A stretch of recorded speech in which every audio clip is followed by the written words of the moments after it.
যখনই টাকার প্রয়োজন হবে কোরআনের 4টি সূরা একসাথে পড়ুন, আল্লাহ তাআলা সম্পদ দিয়ে দিবেন। কেননা সম্পদের মালিক হচ্ছেন আল্লাহ। ওই আল্লাহর কাছে সঠিকভাবে চাইতে পারলে অবশ্যই আপনি পাবেন। কেননা যেই 4টি সূরার কথা নবীজি সাল্লাল্লাহু আলাইহি ওয়াসাল্লাম নিজে আমাদেরকে জানিয়ে দিয়েছেন। এই 4টি সূরার ভিতরে অন্যতম একটি সূরা হচ্ছে সূরাতুল ইখলাস। নবীজি সাল্লাল্লাহু আলাইহি ওয়াসাল্লাম জানিয়ে দিয়েছেন সূরা ইখলাসের ফজিলত অনেক বেশি। যে ব্যক্তি সূরা ইখলাস একবার পড়বে আল্লাহ তাআলা তাকে 10 পারা কোরআন শরীফ পড়ার সওয়াব দান করে দিবেন। যে ব্যক্তি সূরা ইখলাস 3 বার পড়বে তাকে আল্লাহ তাআলা 1 খতম কোরআন শরীফ পড়ার সওয়াব দিবেন। শুধু তাই নয়, 10 বার যে ব্যক্তি সূরা ইখলাস পড়বে তাকে জান্নাতে আল্লাহ তাআলা একটা প্রাসাদ নির্মাণ করে দিবেন। সুতরাং যদি কোনো ব্যক্তি 100 বার এই সূরা ইখলাস পড়ে আল্লাহ তাআলা তার জন্য জান্নাতে 10টা প্রাসাদ নির্মাণ করে দিবেন। এজন্য সূরা ইখলাসের ফজিলত অনেক বেশি, কারণ এই সূরার ভিতরে আল্লাহর পরিচয় রয়েছে।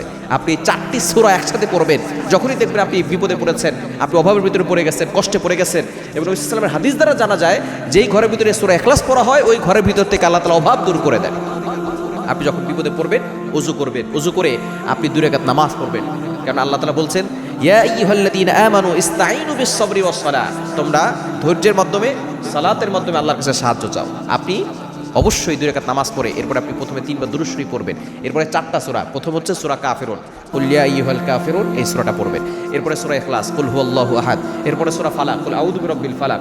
এরপরে সূরা নাস, কুল আউযু বিরাব্বিন নাস। এই 4টা সূরা একসাথে পড়ে শেষে আবার দুরূদ শরীফ পড়ে আপনি আল্লাহর কাছে দোয়া করবেন। দেখবেন আল্লাহ তাআলা আপনার সকল দোয়া কবুল করবেন, সম্পদ বৃদ্ধি করে দিবেন এবং শরীরে ফু দিয়ে দিবেন।